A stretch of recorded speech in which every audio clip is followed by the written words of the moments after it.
Did the world fail the responsibility to protect in Rwanda? Did the world fail the responsibility to protect during the Rwandan genocide?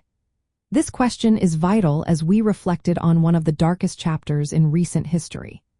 In 1994, Rwanda experienced a horrific genocide that resulted in the deaths of approximately 800,000 people, primarily Tutsi and moderate Hutu, in just about 100 days. This mass killing was not just a tragedy. It was a failure of the international community to act when it was most needed. At the time, the United Nations had a peacekeeping mission in Rwanda called the United Nations Assistance Mission for Rwanda. However, this mission was severely limited.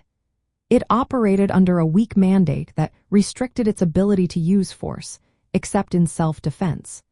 This meant that when the genocide began, United Nations Assistance Mission for Rwanda was unable to intervene effectively to protect civilians.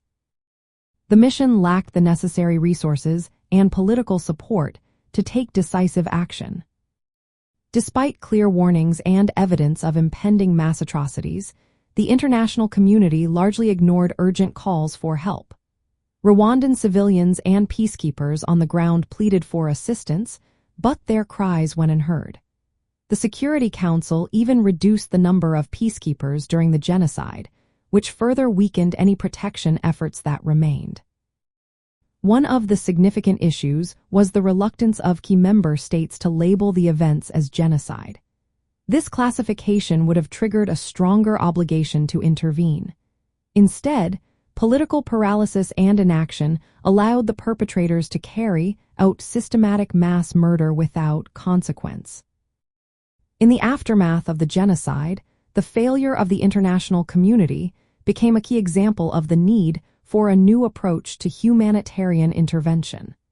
This led to the development of the responsibility to protect doctrine, formally adopted by the United Nations in 2005.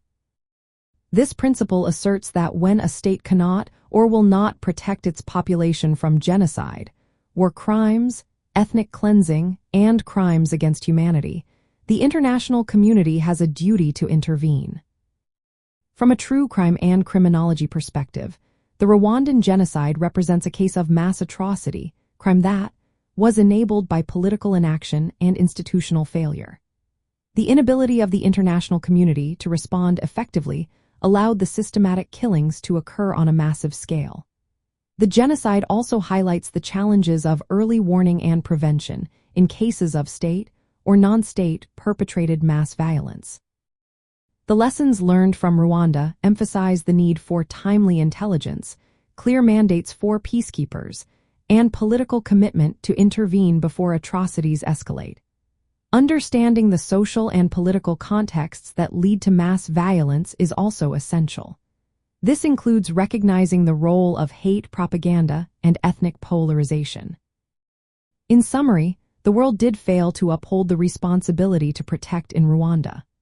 A combination of limited peacekeeping mandates, lack of political will, and failure to act decisively despite warnings led to catastrophic loss of life.